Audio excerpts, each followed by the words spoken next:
everyone, and welcome to your May in service. I hope that this video finds you well, that you had a wonderful April, enjoyed spring break, and that you're ready for spring. It's finally here. Winter took forever, but today in sunny Wisconsin, where I am, it's supposed to be 75, so that makes me happy. Speaking of other things that make me happy, I wanted to take a moment to reconnect you with why we do what we do. It's sometimes easy to become lost in the shuffle of our everyday lives and just focus on the donors who come through the door. And I wanted to remind you who is on the other end of those platelet products. I know that you know already, but I was in a meeting last week in Orlando, and a presentation was shown to us in which it reminded us again of the good things that we do every day and the good work that we do. So to start with, I want to let you know that there's obviously quite a few different patients who take our product each and every day. A liver transplant patient can take up to 10 units of platelets. An adult open heart surgery patient can take 1 to 10 units of platelets. A newborn open heart surgery can take 1 to 4 units of platelets. A bone marrow transplant, this one was pretty shocking to me, can take 6 to 8 units daily for 4 to 6 weeks. That's a lot of platelets. Blood cancer patients or those with leukemia can take 6 to 8 units daily for 2 to 4 weeks. And a trauma patient in the ER can take up to 4 units of platelets. Those products are there because of you, because of the hard work that you put in every day, the donors that come through the door. They're the only reason that these patients have a chance. And I really appreciate each and every one of you and the work that you do every day in order to make that happen. So thank you. Thank you, thank you from the bottom of my heart. I really, really appreciate it. Speaking of appreciating you, I wanted to remind you once again that we do have our cookbook going on for the Central Division, and we're looking to collect recipes from you, from our donors, anybody who would like to participate. If you could submit your recipes, please, to Sydney Arbor at redcross.org by the end of June. That would be fantastic. If you do that, you will be entered to have one of our cookbooks, not entered to win, sorry, I'm used to saying that. You will receive one of our cookbooks, and I would love for it to be as big and full of recipes as possible. Include a personal story, include a picture. I know that a number of you are actually doing potlucks for your staff meetings today, so hopefully you were able to bring in some recipe cards and you're able to share some stories with some of the other staff. And if you want to take a picture of you in your dish or a picture of you, your friend in your dish, please feel free. There's no restrictions on this. We want to celebrate the diversity that exists in Central, and the more, the merrier. So thank you for your attention to that. Also, I wanted to announce today, and I did send out an email last week about the Engage survey, but I wanted to announce that we will begin doing pins for your birthdays. So Sydney Arbor created a really cool pin that will be included in birthday cards to each and every one of you starting in July. So when it comes around to that time of year when it's your birthday, you'll be getting a card from us, hopefully to let you know how much we appreciate you and hope that you have a wonderful birthday. So we're going to be doing new pin designs every year, so these will be collectible. I don't know if you can go onto eBay and sell them for anything or whatnot. I'm guessing not. They're probably not going to be worth too much, but you will be able to get limited edition, if you will, Central pins. So that'll be pretty fun. And if you have ideas for future pins, please let us know. We would love to take those into account and create a pin that will be given to all of the staff in C1 that will feature your designs. So please email those to me. I'd love to see them and look forward to those starting in July. Also, just a reminder, I'm filming this on May 7th, so there are 7 days left of the Engage survey. It goes until May 14th. Thank you so much to those of you who have already completed it. For those of you who will see this later in the month, thank you for completing it if you did. If you didn't, I'm sorry you didn't get a chance to give us your feedback, but hopefully you'll be able to next year. And we will be taking all of the feedback that we get and looking through it and ensuring that we do things to, sorry, my cat is kind of going nuts over here. But we're going to ensure that we take your feedback to heart. We'll be receiving that in July. It will be confidential, so we won't know who said what, but that doesn't really matter, honestly. It's important feedback that we will be addressing, and oh, there you can see my cat right there. We'll be addressing and being sure to take action on. So thank you to those of you who have completed it. If you're seeing this before May 14th, please, please, please complete the Engage survey. Thanks. All right, I wanted to go through results for April. We had another fantastic month as a territory. C1 came in at 102.2% of platelet goal. So congratulations and thank you to each and every one of you. Every unit counts, right? We hear that all the time, and this is absolutely the case in April. So I'll go through the individual regions and let you know how each of you did along with the split rates, and then I know what all of you really want to know is how each of your sites did for split rates, so we'll go into that next. So starting with the results for April, Badger Hawkeye came in a little under goal this month at 96.4% at a 2.07 split rate. Heart of America blew goal out of the water. You guys are doing amazing down there. 110.7% of goal and a 2.06 split rate. So congratulations to you. IOR, phenomenal month, 107.7% of goal. And your split rate, wow, 2.21. Congratulations. Great Lakes came in at 104.8% of goal at a 2.16 split rate. So great month for them. Southeast Michigan continues to just crush goal. 120% of goal, a 1.99 split rate. So you're coming up on 2, Southeast Michigan. I know you can do it. Central Ohio ended up a little bit short last month at 98.1% of goal, but their split rate was 2.29. So you absolutely did what you could with the donors who walked through the door. I realize that, so thank you. Northern Ohio had a rough month last month. It was 88.3% of goal, 2.05 split rate. So hopefully May is a little bit better for us. Western Lake Erie, you guys hit goal exactly, 100% at a 2.13 split rate. So you just squeaked in there, but we'll take it, right? Effingham came in at 76.9% of goal, so a rough month for you guys, and a 2.02 split rate. Jefferson City had the second highest split rate in the nation at 2.39. Congratulations. And you also came in over goal at 109.2% of goal. Columbia, 112.5% of goal and 2.25 split rate. So overall, a really great month for us. Congratulations. As far as individual site split rate, oh my gosh, Goshen, Indiana, you guys are consistently on the top. I'm so impressed. And again, #1 split rate in the country last month at a 2.41. Incredible. Jefferson City, right behind them at 2.39. You were second in the country. So, you know, there's nothing more than I love than being on the top of these contests. It's not really a contest, but, you know, it's still nice to see our names at the top of the list. So Goshen and Jefferson City, amazing. Stone Ridge, you came in at 2.34. Polaris, 2.3. Carriage Place, 2.26. So we have all the sites in Central Ohio. So that's great to see. Columbia, Missouri, 2.25. Quincy, 2.24. Congratulations.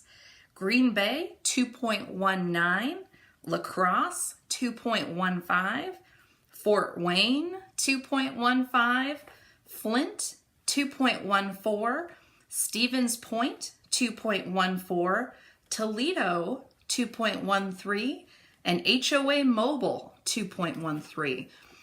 I really liked the list this month because there were a lot of new sites on here. So keep up the good work. Keep those donors progressing into, triples if we can, high doubles, all that good stuff. We love to see it. So great job.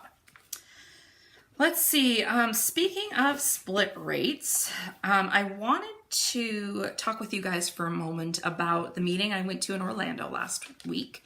It was the Fixed Site directors that came together. We met with Carol Connor, who those of you in Indiana, Ohio, and Central Ohio know. She is essentially our apheresis program director. She's fantastic, has a lot of knowledge, and she was sharing with us the plan for platelets over the next 5 years. So platelets are growing. For those of you who didn't know, the demand for platelets is going through the roof. And a lot of that is due to what I talked about earlier in this video, where there's cancer patients, there's open heart surgeries, there's a lot of different uses for platelets. And we see that we're going to be increasing in the United States, the Red Cross, by 200,000 units over the next 5 years. That's huge, but it's also very attainable by us. And in fiscal year 2019, which is right now, we're in FY18. So this is next year, starting in July. We are going to be collecting 995,000 platelet units as a system. So all the excitement is over here in platelets. You guys are in a good place. One of the ways that we're going to help contribute to this is to maximize our split rate. I know that I always say every unit counts. Everybody knows this. We need to get the most out of every donor who walks through the door. But I'm not entirely sure that we've made it clear how important that is.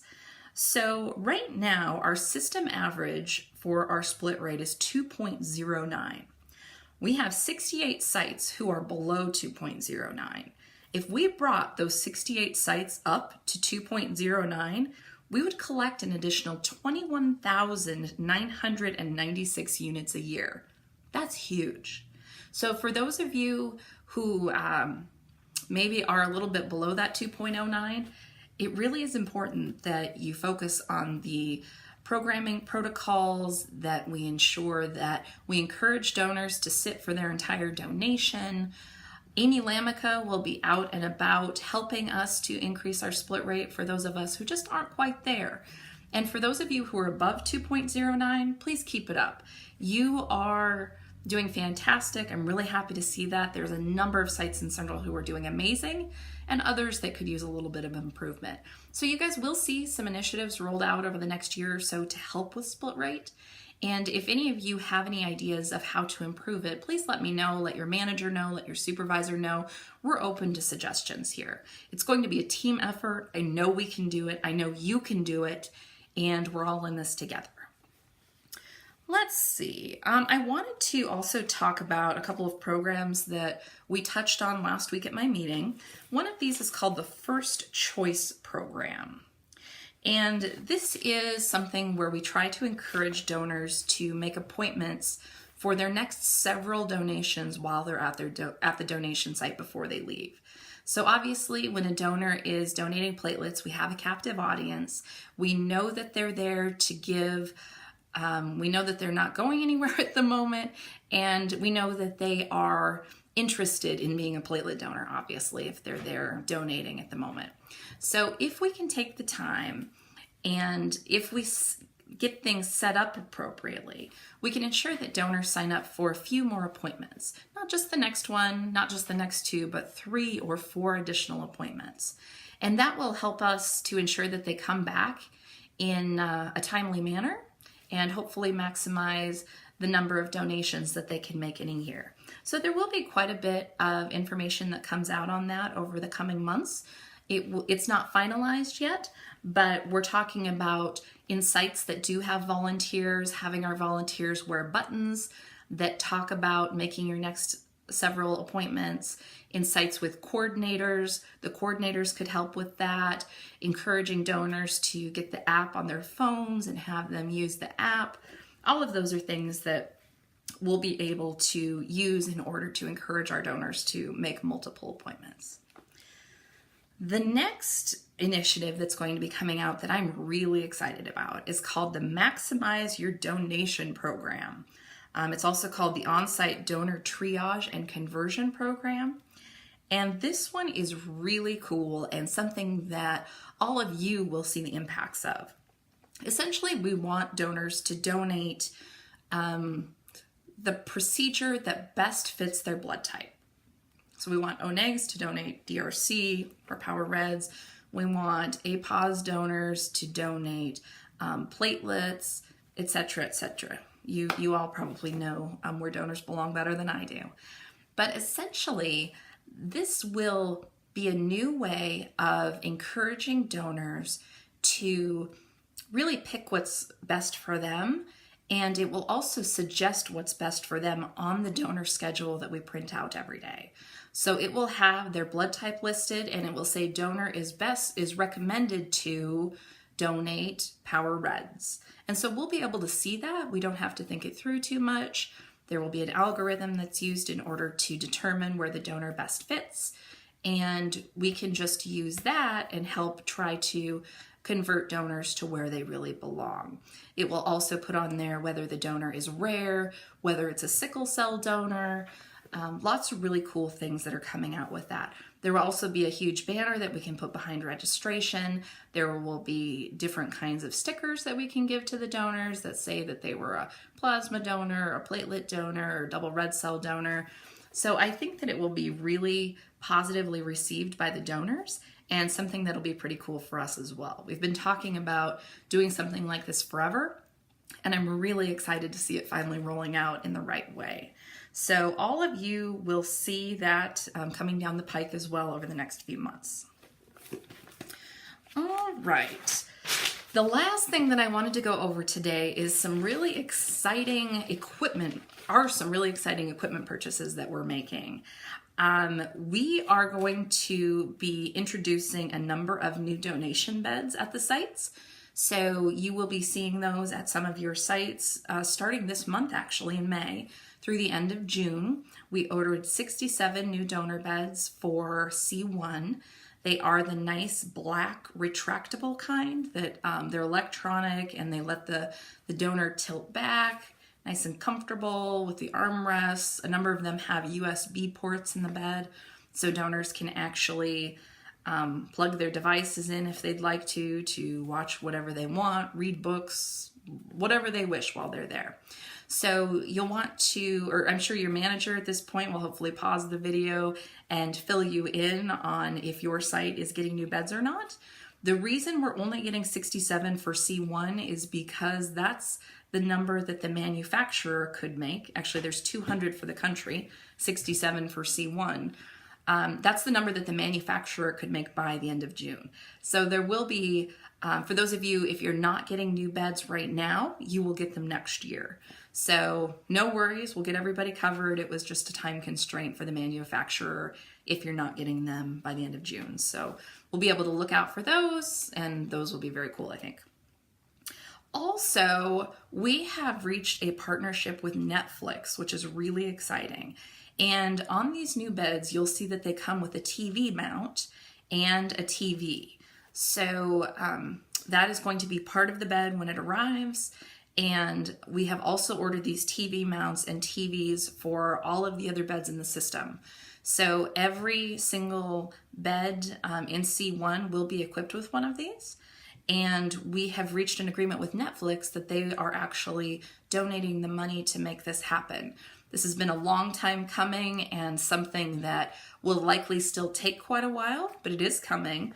But they're going to be donating the Netflix service to us so that our donors at any of our locations can log into Netflix, watch movies, and we won't have to maintain our DVDs anymore, although our sites can keep them if they'd like. But definitely a really amazing donation by Netflix that we're very grateful for, and something that you'll see coming out probably over the next year or so. And we know that a number of the sites are concerned about the internet connections that they have, and we are looking into those to ensure that we have a good enough internet to maintain streaming capabilities using Netflix. The other new things that we're getting are blanket warmers. So those are essentially like refrigerators, except they do the exact opposite. They warm things up instead of cool them down. There goes my cat. And you can put blankets in these and keep them warm for the donors. So there's a number of sites that already have blanket warmers. The donors really like them. They're a really great donor comfort item. At our larger sites, the blanket warmers really are about the size of refrigerators and full-size refrigerators. And at the smaller sites, you'll be getting ones that are about the size of a dorm refrigerator. So those will be coming before the end of June. That's when our fiscal year is over. So be on the lookout for those. And again, ask your manager if you have any being delivered to your sites. But I'm pretty sure that every site will be getting one of those if you don't already have one. The last thing that we have purchased that is on its way before the end of June is heat sealers.